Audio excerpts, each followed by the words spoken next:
book and send it out tomorrow. Uh, Hello, Regan. I don't think we got to meet the other day. Um, we were just Hi. introducing ourselves a bit. Um, if you're able to come on camera, that'll be more personal, but if you'd rather not, that's okay too. Well, I want to introduce you to the book that C.S. Lewis called the most important book of the early Middle Ages. It was written 1500 years ago by Boethius, a Christian Roman senator who was executed for speaking the truth and is now buried right next to St. Augustine.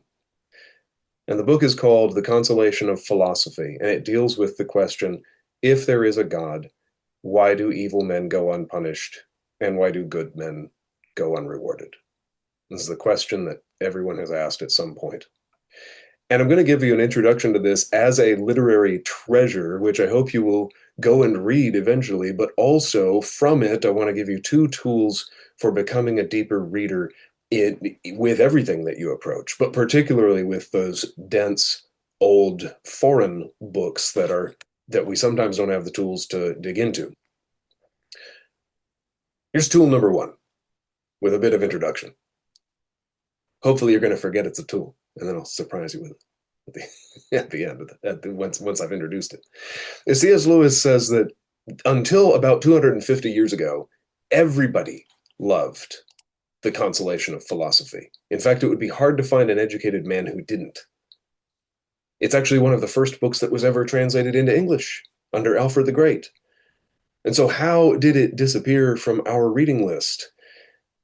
And yes, as homeschoolers, we like to bemoan the fact that education has been watered down over time, and this is certainly true, but I think there's something deeper going on.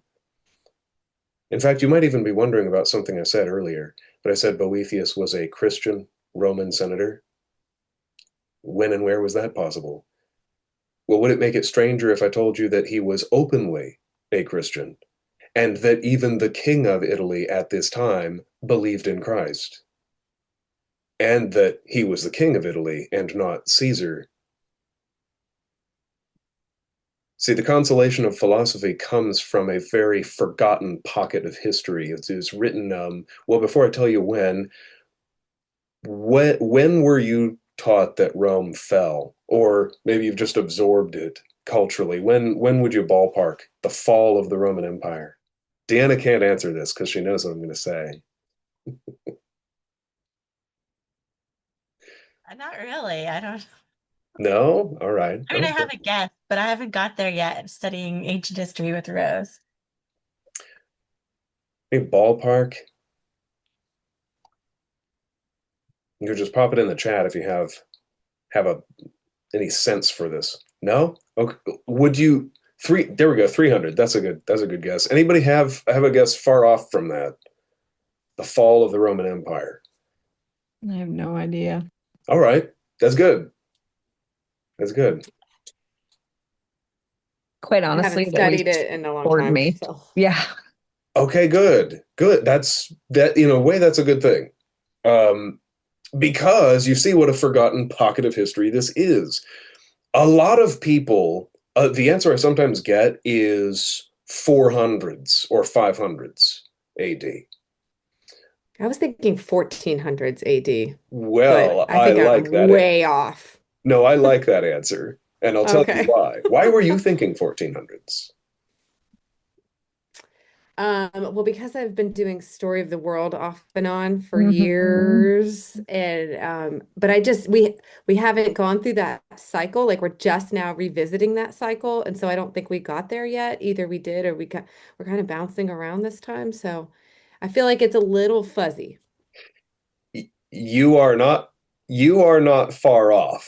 I'm going to go into some detail here. I love that answer, 1400s. Um, so the Consolation of Philosophy is written in the 520s, and a lot of secular history books tell you that Rome already fell. That's the point I was getting at.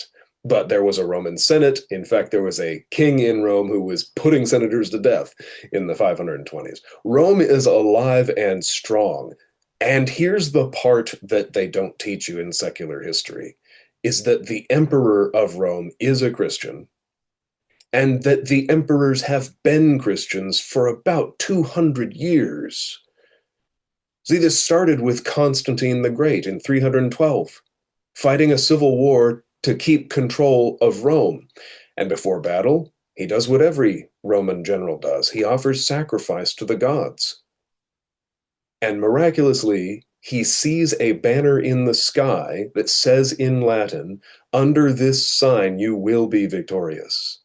And it has the letters that signify Christ's name. Constantine doesn't know what those letters mean, but he is not somebody who's going to argue with a god, and he paints these letters on his soldiers' helmets, and they win. And now he has to go find out what god that was. Lo and behold, this is Jesus.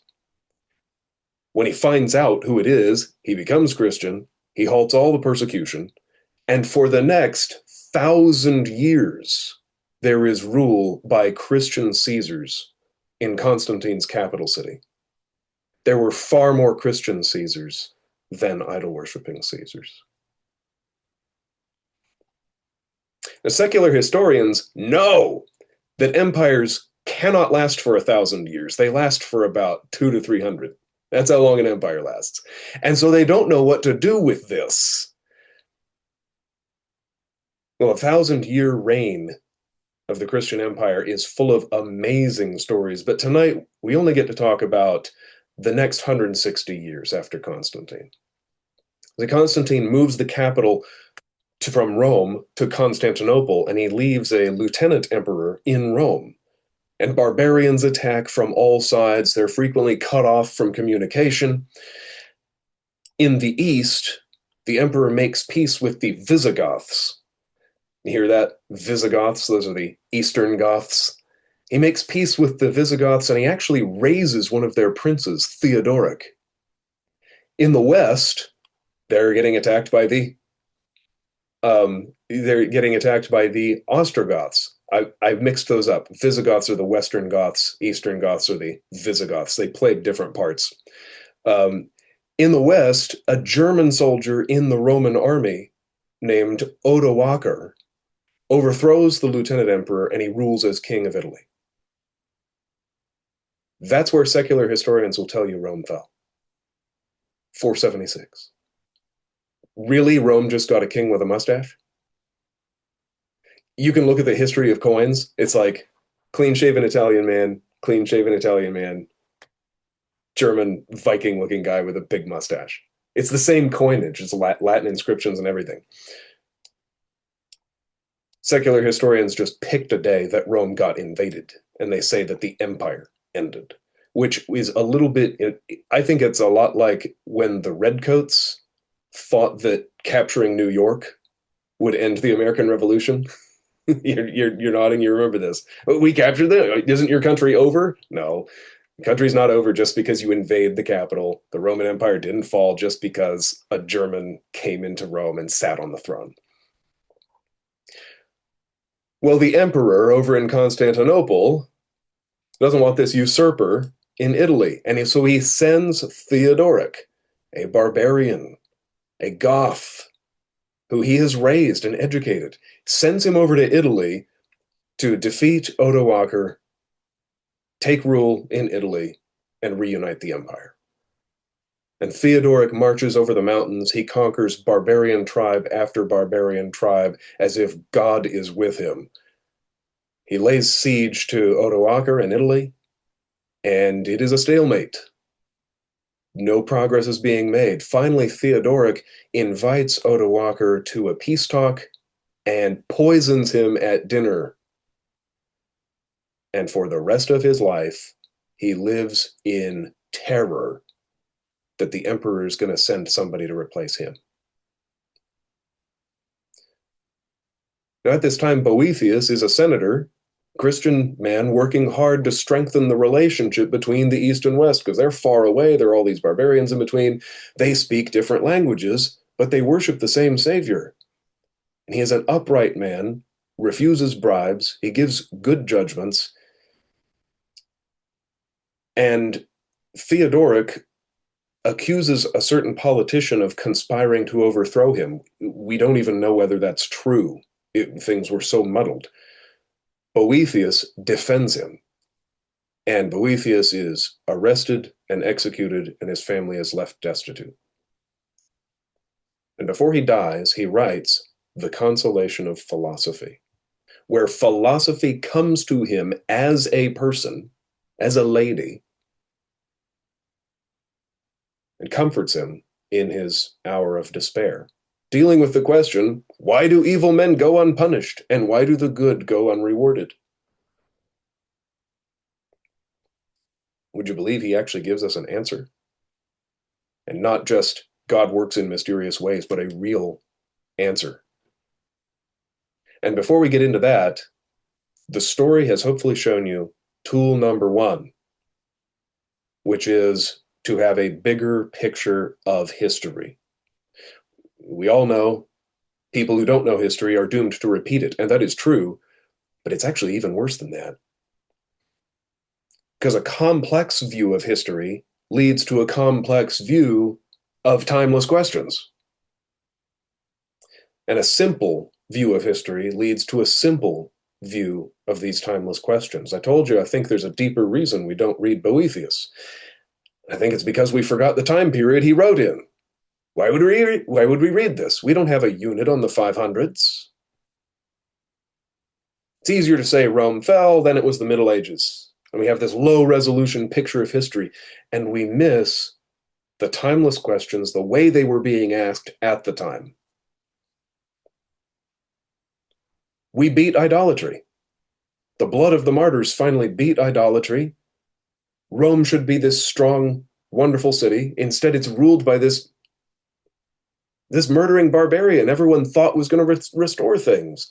And then I give the righteous and honest testimony in the Senate, and I'm thrown into prison. Why is the world this way?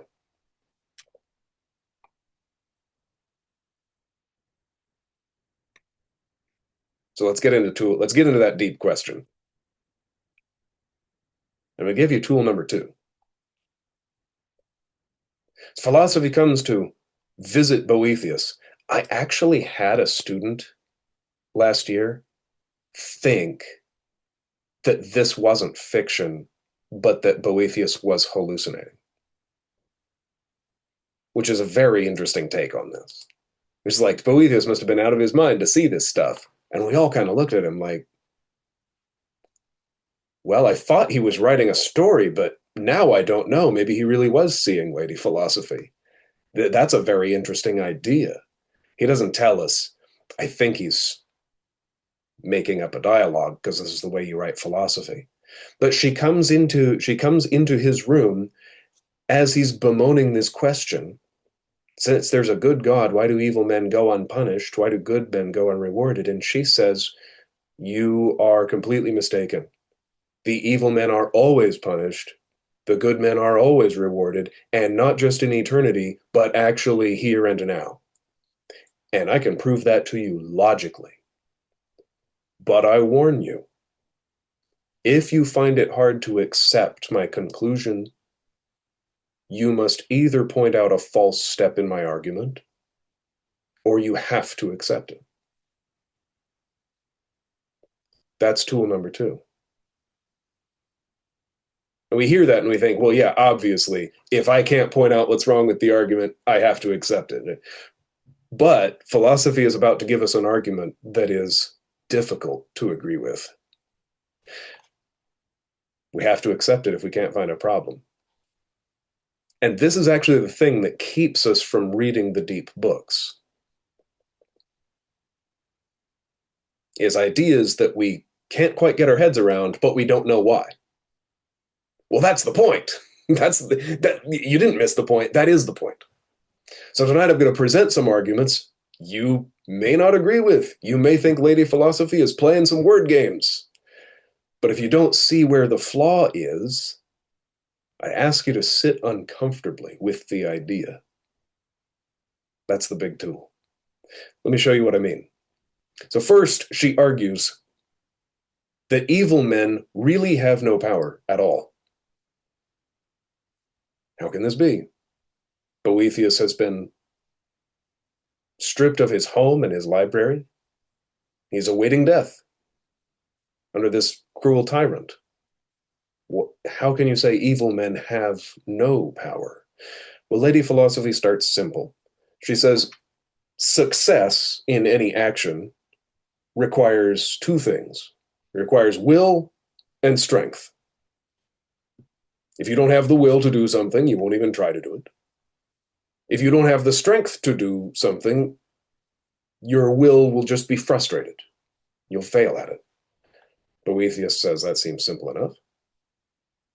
Philosophy says, well, then you see that the evil have no strength, because every man seeks happiness, and evil men try to get happiness through means that cannot work.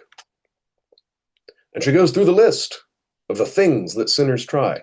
Some try to get happiness from wealth, but wealth can be lost, and therefore you need people to help you protect your wealth, which you wouldn't have even needed if you didn't have the wealth. And so now the wealthy man has greater need than the poor man, or at least he has a new kind of need. And when you lose it, you're more miserable than you were before you got it. Wealth can't lead to true happiness. Some people try to be happy through honor and fame. And after all, when we see a good man, we want to honor him. But if we honor a bad man, it doesn't make him good, does it? In fact, honor and fame often reveal a bad man's badness even faster. Or if he manages to keep them secret, he must internally blush when people praise him. You can get fame and honor without deserving them. And then, of course, people could change their minds. Or you could journey to a place so far away where your fame and honor don't come with you. And so fame and honor are not true happiness. Some people try to be happy through power. But you can fall from power. You know this very well, Boethius. There's always a threat to your power, which causes an anxiety that you wouldn't have had otherwise. Others are always trying to take your power. And therefore, the powerful want security and can't have it. Refer back to the beginning.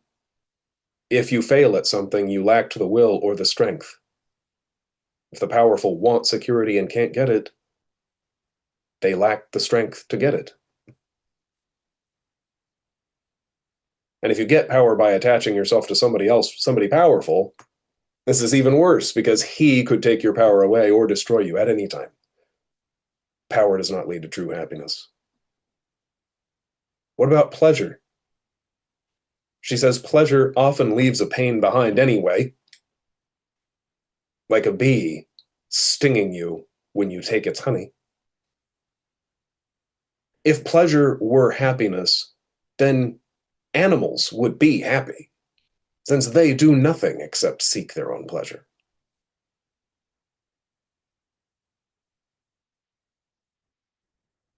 And even the highest pleasure that a human being can have, which is family, frequently causes you pain, doesn't it?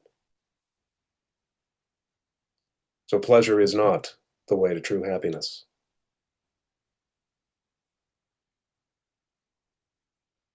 I'm shortening this. I'm shortening this terribly. She writes it in such wonderful poetry. But these are 5 things. And so an evil man who tries to get happiness from wealth, honor, fame, power, or pleasure, he fails. And he isn't lacking the will to have happiness. He's therefore lacking in power. For example, he wants to be respected. A tyrant can make people bow down to him, but he can't make them respect him. Whereas if he were actually respectable, he wouldn't even have to ask people to bow. You see the power that a respectable man has.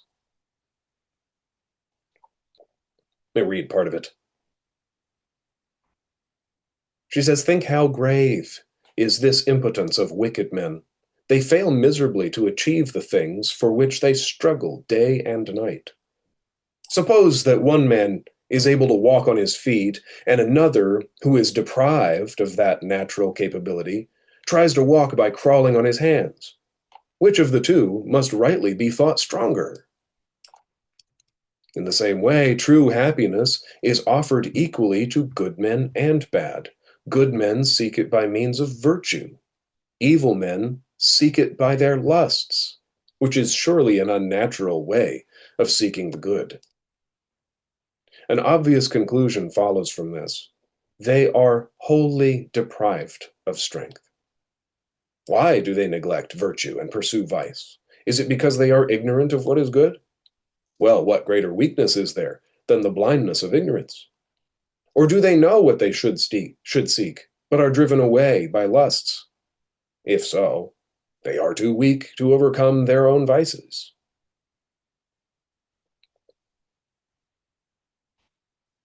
It is surely difficult to accept while you're sitting in a cell that evil men have no power.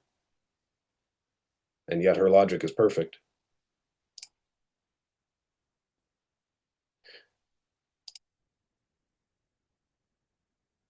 Actually, since we're a smaller group, do we have questions on that? Because I've got she moves on to another argument that is the one I really want to leave you with, but I wanted to give you a moment to raise a hand if you I'll just say raise a hand if you've got one. She moves on to show that evil men are always punished and good men are always rewarded for the same reasons. Now you might be thinking, well, some evil men sure seem satisfied with what they have. Maybe they really have what they want. Maybe they really are so perverse in their minds as to be happy with what they've got. Philosophy says no. Honor, fame, wealth, power, pleasure. Nobody wants those things anyway. They want those things as a way to get happiness. And I've just shown you that they don't lead to happiness. Now, God has all of these things in infinite degree. Honor, fame, wealth, power, and joy is a better word for pleasure there. These things are good. But trying to steal just one of them by your own devices doesn't work, and it leads to unhappiness. Lady Philosophy shows us the only way to have these things at all is to actually become like God. If you were to possess true honor, true power, true joy, that would be you becoming more like God. And we can see from this, good men are made happy by being good, which nobody can take away, by the way. Every man desires happiness, and only good men can achieve it. If an evil man somehow did achieve true honorableness, true fame, true wealth, true power, true joy, he would have to cease to be evil along the way. She gives many examples of evil men being punished in this life, but I have to shorten the presentation. Let me give you the one that is the hardest to accept, so we can use tool number 2 on it. Lady Philosophy further goes to make the claim, evil men do not even exist. Boethius says, what? She says, yes, this will be hard to accept because there are so many evil men on the earth. And I do not deny that they are evil, but I do deny that they are. You hear that? God is, and by him we are. But what can be said for a man who has made himself unlike God? He ceases to participate in existence itself. To look at it another way, God can do all things, amen? And God can do only good, amen? Therefore, evil is no thing.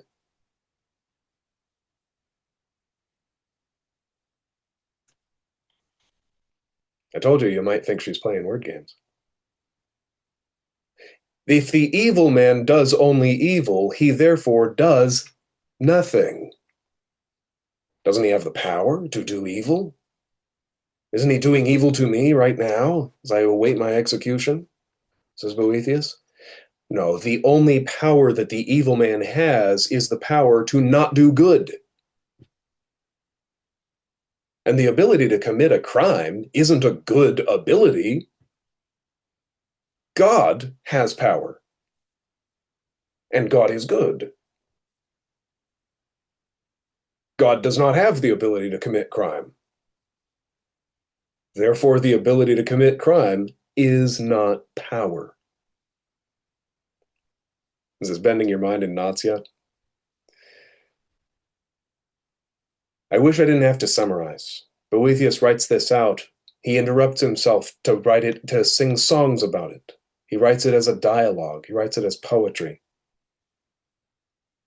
so that you can approach it from many angles. But he lays out this idea that evil is nothing. This is one of the deep ideas in Narnia. You'll hear it. You'll hear it next time you read through it. And next Tuesday, I'll be talking about the fairies and knights and creatures that are more visible in Narnia, and I hope you'll join us for that. Let's consider it this way, that evil men don't exist. Lady Philosophy says, you can't call a corpse a man. You have to call it a dead man. Yes, it resembles a man, but that only reminds us that it can no longer do what a man can do. Similarly, you cannot call an evildoer a man. You have to call him an evil man. He resembles a man, but he cannot do what man was made to do. Here's what she says. Wicked men cease to be what they were.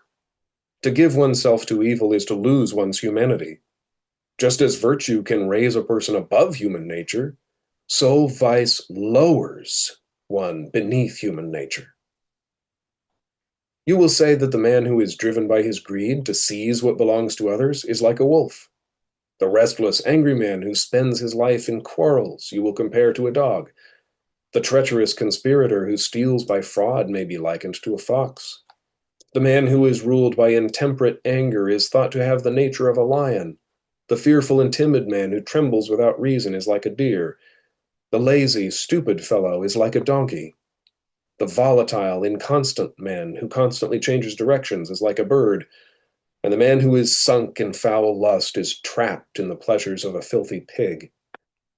In this way, anyone who abandons virtue ceases to be a man, since he cannot share in God's likeness, and instead becomes a beast. And we hear that in fairy tales, don't we? Over the next millennium of fairy tales, the proud prince who turns the beggar woman away and instantly becomes a beast, because that's what his soul already was. And you can hear it in C.S. Lewis's fairy tales. The talking animals in Narnia, who, if they turn away from Aslan, will lose the ability to talk.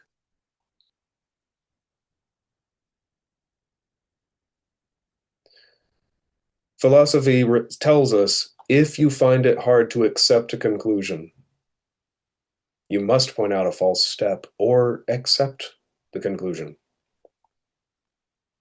And so I hope you can sit with the uncomfortable strangeness of an idea like evil men don't exist. of an idea that does not make intuitive sense to us, but that we can't logically disprove. You might be able to argue with the logic I've shared with you, but when you read all that Lady Philosophy has said, there's just no argument against it. And this is how we encounter the great books. It takes the ability to be uncomfortable with something we're not convinced of, but we have no argument against it.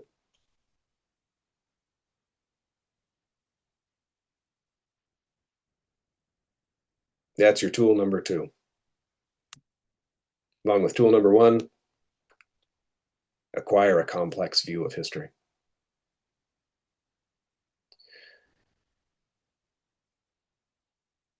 And so I'll open it up to a Q&A or just discussion.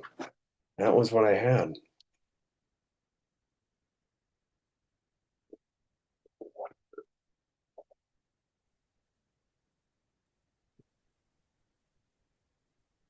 I like it. I can see it. I understand the argument. Mhm. More people on this planet are walking around like animals rather than humans. Mm. I think philosophy says at one point, you're sure to disagree with me because bad men outnumber good men. I think she even puts it that strongly at one point. Before And my it past. Go ahead. is so strange. Like, oh, evil men can do nothing. You're like, no, they're killing me right now, literally. But as My if it's like God can do everything, that everything is definitely good by definition. God is good. Everything. Mhm. Every good thing, anyway. It does not say every. But bad men cannot do good things, or else they would become good and not be bad men. Mm.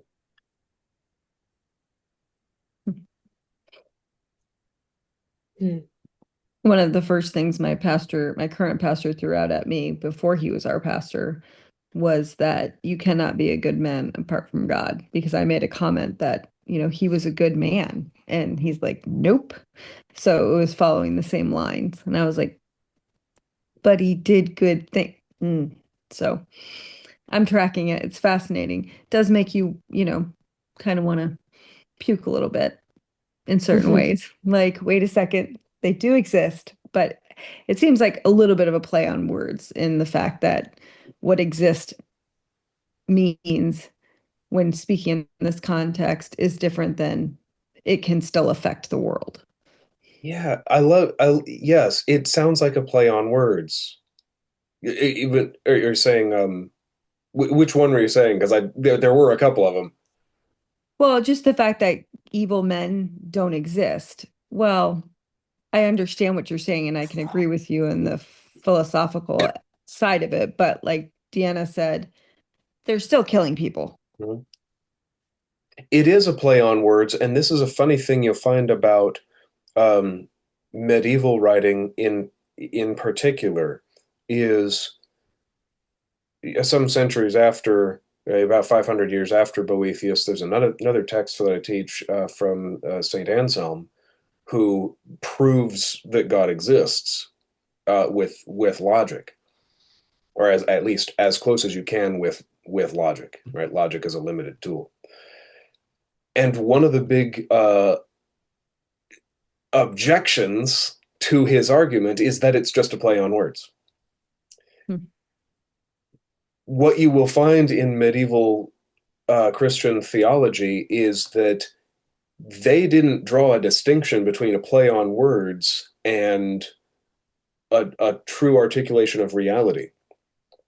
There are obviously things that are only a play on words, like a pun, but even puns can contain truth. And you would get this attitude in the medievals is like, well, if God has given us language, then even a true play on words still is getting at something true. Means something.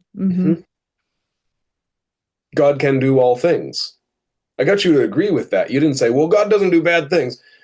Everybody already agrees that evil things are not real things. As soon as we say God can do all things. And in modern times, we want to say, oh, wait a minute, there was an asterisk after that, all things. In medieval times, they just accepted it. Okay, well, if God can do all things, there's a whole bunch of things that aren't real things.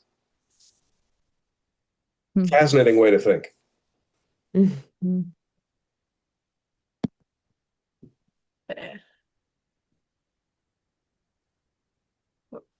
You can use a lot of well, just like thinking how to think about how to think is good. And like going through these arguments can be good for your brain, even if they're limited. The discomfort gives way Mhm. after a while. Did you feel it? Did you feel a discomfort with some of these ideas at first, and then like Reagan, you said you believe it. Did it take, was that a process? I feel like on the first one or two, the first 1 to 2, I was like, okay, this makes sense completely.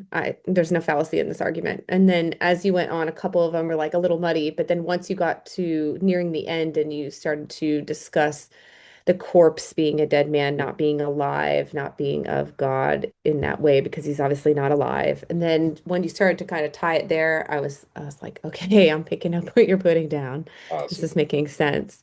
And then it just kept bringing me back to the scripture. All things are from him, through him, and to him. And so then I started to like kind of try to wrap my mind around that. Well, if it's not from him, through him, to him, then it's a dead thing, a hollow thing, an evil thing, a non-existent thing. Yeah. And you hear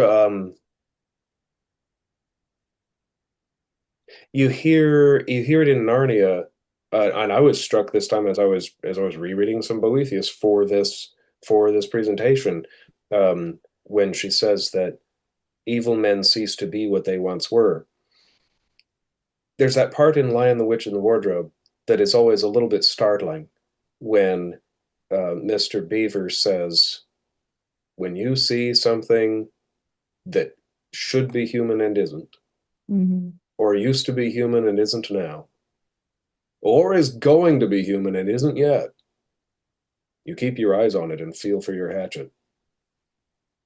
And that's three categories that we don't intuitively recognize. I mean, it sounds true, but what is something that used to be human? Boethius tells us. Well, it just makes me think like, oh, zombies. Yeah, we've got that category, don't we? But even Edmund the Betrayer at that point has ceased to be human and he has started to partake of the nature of a fox, or Mhm. ultimately the nature of the White Witch. And a pig too. He ate the Turkish delight. When you read this book, you really see the categories that built C.S. Lewis's mind. You know, he was a professor of medieval literature. So I would say that my mind even draws to modern times, like even people who claim to know Christ. I mean, there's always the argument of, hey, if you've fallen from Christ and you don't know Christ any longer, then it looks like, okay, now you're assimilating to the world. But then one would argue, were you ever actually saved, right? Well, of course, it's not on us to identify and mark who is saved and who is unsaved. Only the Lord knows that person's heart. But I would say in the instance where you might have witnessed somebody who was seemingly following Christ, right? And then all of a sudden they pivot 180 and they're not any longer and they're doing something that's completely uncharacteristic of somebody who's a Christian. That's kind of where my mind goes when you talk about not and not any longer of human nature, right? And then it comes also to the point where somebody is becoming a Christian or wanting to become a Christian, or you're sitting idly waiting for someone to become a Christian and watching the transformation, albeit slower than you probably want. And I'm thinking that's where my mind is going of two of those three yeah. characteristics. And that person who's becoming a Christian, if they get hit by a car too soon, do they go to hell? Or yeah, the age-old question, right? These see, here's an interesting sidestep. I guess this is less of a reading. You know what? This might be reading tool number three, but it's at least a characteristic of C.S. Lewis's work. And maybe this is a characteristic of all stories. So I'm gonna give you points in Lewis, and then I'll point out what I have learned as a medieval literature teacher myself about reading stories. So I'll give you some examples in Lewis's body of work. This is at least how he sees things. Do you remember when yeah, actually have I know that Deanna has. Have all three of the rest of you read the Chronicles of Narnia? Like, Oh, yeah. are you remember all the? I'm familiar with all of them. I haven't read them intimately, personally myself. My children Okay. have studied all of them. My mom read them to me growing up over and over and over again. I don't think you've read them. You Have you are read them? blessed. That is Not those awesome. particular ones. So there's the bit in The Silver Chair when Eustace and Jill pray to get into Narnia, and then uh, Jill meets Aslan, and Aslan says, "Now I'm going to tell you why I called you here." And she says, "Oh, you must be thinking of something else because I actually asked to come." We asked you. Mm-hmm. And Aslan says, Mm-mm. It said no, it was me. "You couldn't have asked me if I wasn't Mm-hmm. calling." How about that for a view of time? Or predestination. Mm. And there's another bit. Yeah, this is from The Great Divorce, which everybody should read. The Great Divorce is when C.S. You have Lewis. it right there. Do you know this one? I think we have it at the end of our bed right now. Oh, really? Have I you read read it it? a long time ago. Mm-hmm. It's amazing. C.S. Lewis takes a bus ride from hell into heaven, and all of the damned hate it in heaven. They've come here to protest and try to get people to come back with them. Like rebel, claim your freedom, don't live in this place. And there are parts of it that would be hilarious if they weren't so sad. The way that That's so eternity true. is described in that book is it when you repent from sin, those who are in heaven can still remember their suffering, but the joy of heaven is so powerful that it leaks backwards into your past, and it makes even your suffering be a joy. And inversely, in hell, damnation is so shameful, so despairing, that despair reaches backward through time and poisons even the memory of the pleasure you had in the sin that sent you there. And this has to be true, doesn't it? Those in hell can't have any happy memories about how good the sin felt. Yeah, no comfort. And so this is Lewis's view is that time is very fluid, that our future will affect our past in some mysterious way. And I think this is how stories work anyway. If you stop reading a tragedy before the end, it's not a tragedy, is it? If you stop a comedy during a really sad part that happened to this character and you never see what the end is, well, it's not a comedy. I'll at least argue this is the way Lewis presents time in his stories, and I think this is how a story functions, is the ending contextualizes everything that came before it.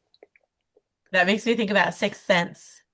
Oh yeah, that's a good one. It's a hard one for Oh, the actors yeah. to pull off for that reason. We watched that. That was a good movie. Are you talking about the movie? Mhm. Yeah. Yeah. The movie where after you see the surprise ending, it changes the whole Mhm. movie. Oh, I knew it. I called it. Do you remember that? I You called did? it way Good in for the you. beginning. I was like, this is messed up. This is a messed up. Do you remember that? That was me. No, You both called it. no, he's oblivious. Cute. He's making, yeah. I remember that because I realized it was pretty messed up. Just think of the way she speaks to him at the anniversary dinner that he's late for. Is on your first time watching the movie, she sounds angry at him. Mhm. And on the second time watching, it's a completely different emotion, even though it's the same line. I focus on Oh, that one because it's in the behind the scenes. The director was just blown away that she was able to do Mhm. you're doing such a good job of describing it without giving it away. it. Yeah, Very Oh, did you impressive. not see it? Oh, Usual Suspects is another one that does that same thing. I Whoa. don't know. Reagan, have you seen it? Sixth Sense? Okay, Oh, there we go. yeah. Yeah, but I was such a young child that I wasn't thinking in this vein back then. I just Mhm. remember the kid always saying, I see dead people. That's like Yeah. the main takeaway. Yeah. Yeah. Have you seen Usual Suspects? Oh, I would well, like it though, I'm sure. so I went back. I was like, oh, maybe the kids would like it. I didn't realize how much they curse in that one. We're like, oh, you're not going to see this. Oh my Nope. gosh, that's Mm-mm. like the history of every movie we've ever Yes. suggested. Then we go back and look at it and we're like, whoa, Yeah, like we no, should but not be no, watching you should this. see if you like The Sixth Sense, watch Usual Suspects. It's one of those the Okay. same exact way at the end. You're like, I yes, do remember enjoying the movie, and I remember like joking about the kids saying that a million yeah, times, but it's probably worth another watch. yeah. Everything is open now versus back then, you know. Hmm. Yep. I was thinking about Usual Suspects recently. You, So you saw it. You've seen Usual Suspects? Yeah. Yeah. Uh-huh. That's my like one of my top favorite movies because of what you're talking about. we should watch it together then. Like we've You just seen Knives Out together, the last one this year, one last year. It was so fun. Hmm. That they really he pulls off twists, even though it's not the Hmm. same as Sixth Sense. to wrap this around in an unexpected way, mystery stories often have this kind of thing at the end that recontextualizes everything that has come before and yet somehow fits. And my wife really likes mystery stories. But you know what what theology deals with were once called mysteries. The sacrament of communion or baptism was once called a mystery because it is indecipherable. And over time, mystery became synonymous with a criminal investigation. But Reagan brought one up. If somebody apostatizes and walks away from the faith, it is a mystery whether that person was ever saved. But that's why I got us down this rabbit trail. Is I hope that the flexibility of time that you see in stories may help to make sense of some of those things. And that's kind of an accidental tool number three. If there was a through line there, if I could pivot from what Reagan said to be a third tool, that's one I would leave you with as a very C.S. Lewis kind of a mystery. But that's what I had for us today. Thanks so much for joining Oh, in. thank you. This was Thank you. you're welcome. This was a small, more intimate event than I was maybe expecting it to be, but that was nice. There was a blessing in that. So I I have a will. quick question. Oh, go ahead, though. Go ahead, Anna. Oh no, I'm sorry. I sometimes there's lag on this. Go ahead. Um, my question is, like, while teaching a subject like this to a group of, younger students, younger being like high school age, do you like pause in the story narrative as you're describing, say these particular philosophical ideas and ask questions, and ask for that engagement like in the midst, or do you kind of like wait like you did with us and then we kind of like open up the floor? So you mean for if you're reading it with them? Hmm. Yeah, I've like if you're instructing or reading this in class with them. I haven't, so I don't have high schoolers. So my context for teaching high schoolers is I introduce the book, they read the book, and then I hit them with all the discussion questions that are on these ideas. Okay. However, here is the way I've adapted that approach to my 10 and 8-year old who you might have seen in the background of Deanna's thumbnail there. Yes, they're so diligently reading. I'm impressed. They are. I was impressed that they're walking around reading. Uh, Well, so, I mean, series of unfortunate events is very exciting. oh yeah, you can't put that down.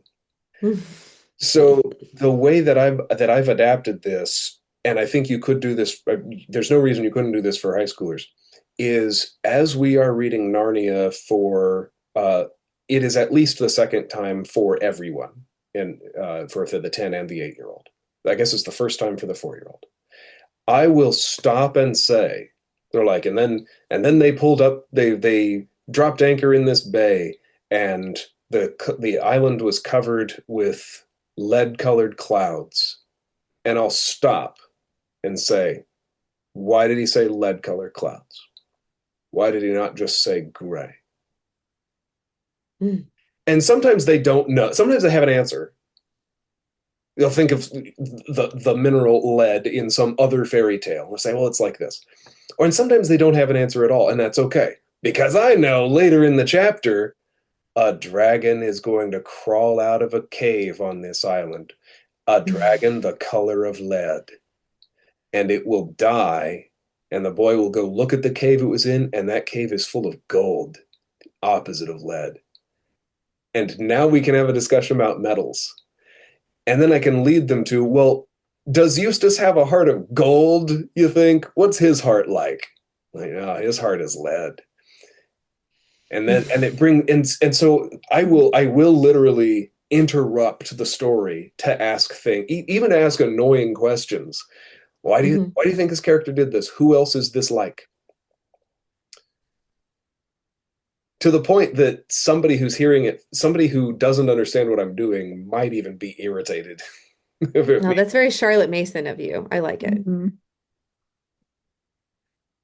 That's the way that I'm doing it. Is I think if you're reading the strong books, they they are strong enough for you to stop and engage with in the way that we would with the Bible.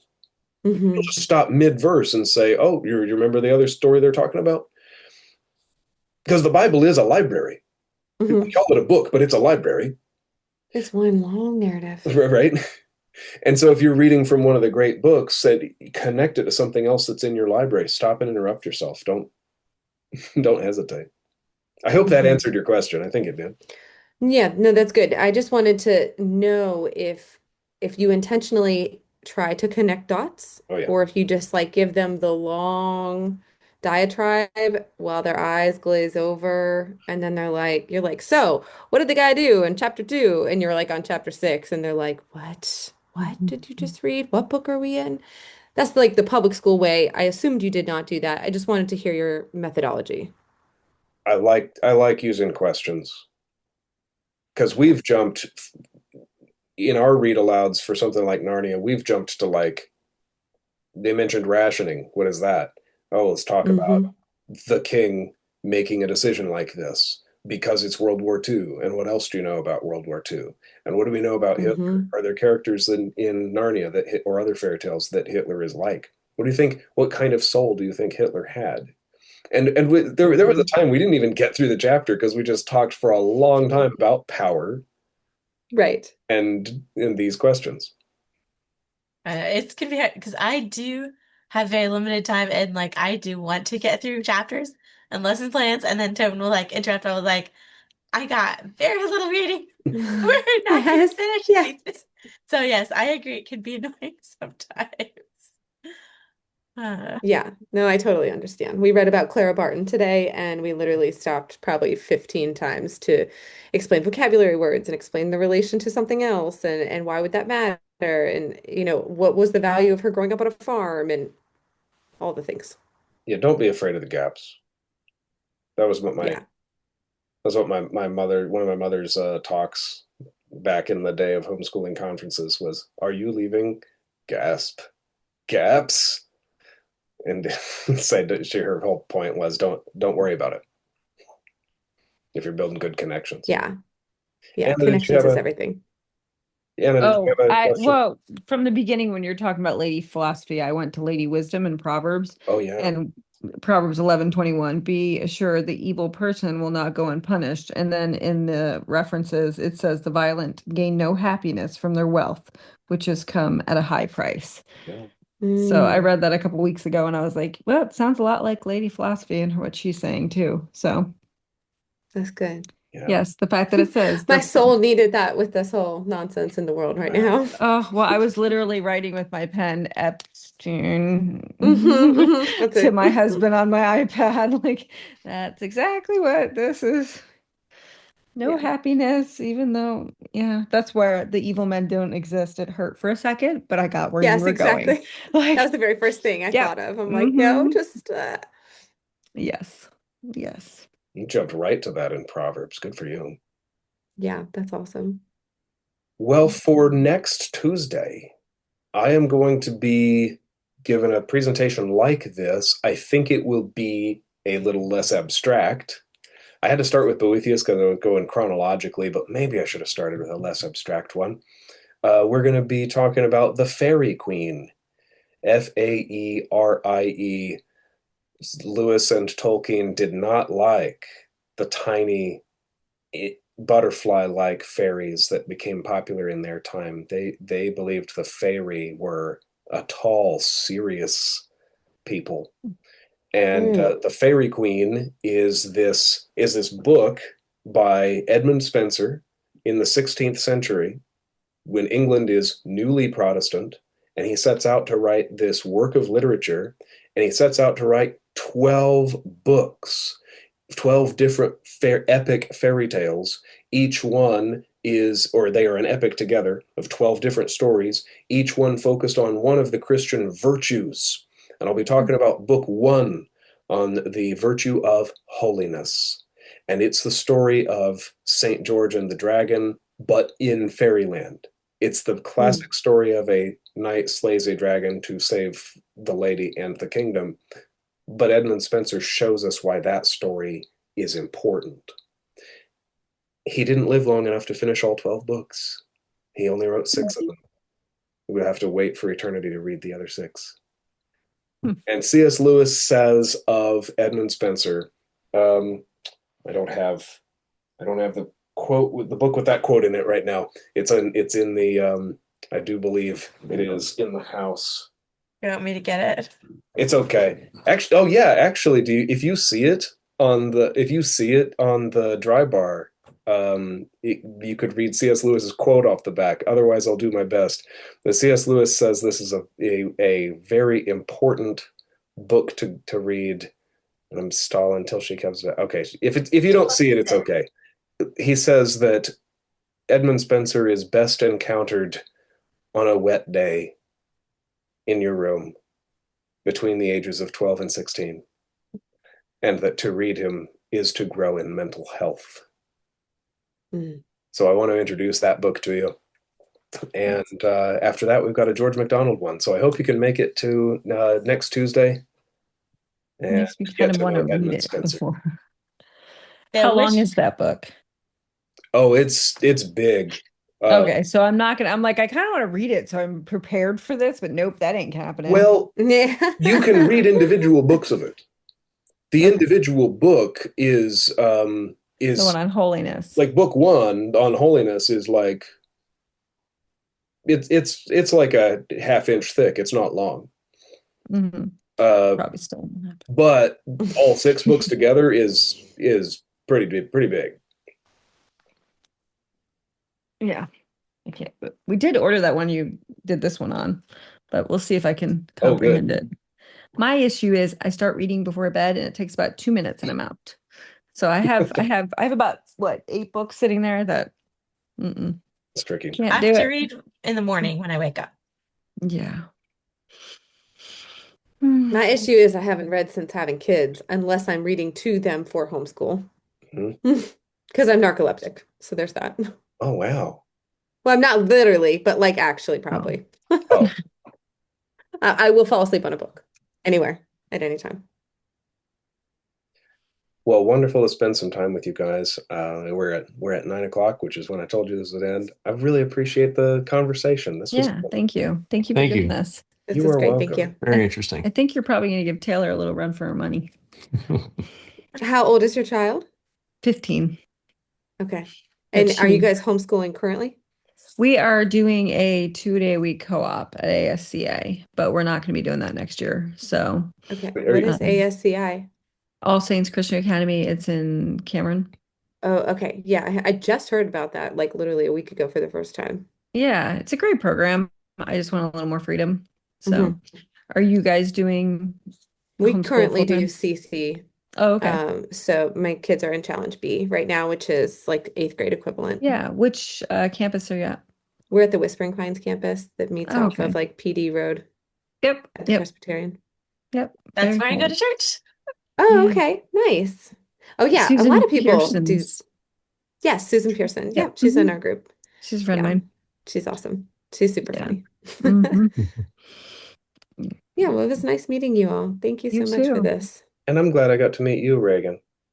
Am I Yeah, saying that I right? I talked to you for like 2 minutes last week when we Okay. had the powwow with Bethel, but it was like, in passing when you were answering questions for somebody else. And I didn't get your name, so that was Yeah, probably not. So, yeah, I now it's didn't formally official. shake your hand. I am Reagan. Nice to officially meet you. All righty. Well, thanks for coming. Hope to see you again. And by the way, I'll be sending out because I know the Jerrys are potentially interested. I'll be sending out the book list for my course, Great. which includes an excerpt of Boethius. Okay. Sending that out probably tomorrow morning. Cool. Okay. Awesome. All I right, did thank write you. you and Tammy an email about how Bethel's going to set things up. So I don't know if, I don't know any answers on that either. I'm gonna okay. yeah, we need to address that. Yeah. Well, then I'll just go ahead and I guess write you and your mom then directly. Is that how this is I'll have a what to write to me or to enroll. to enroll?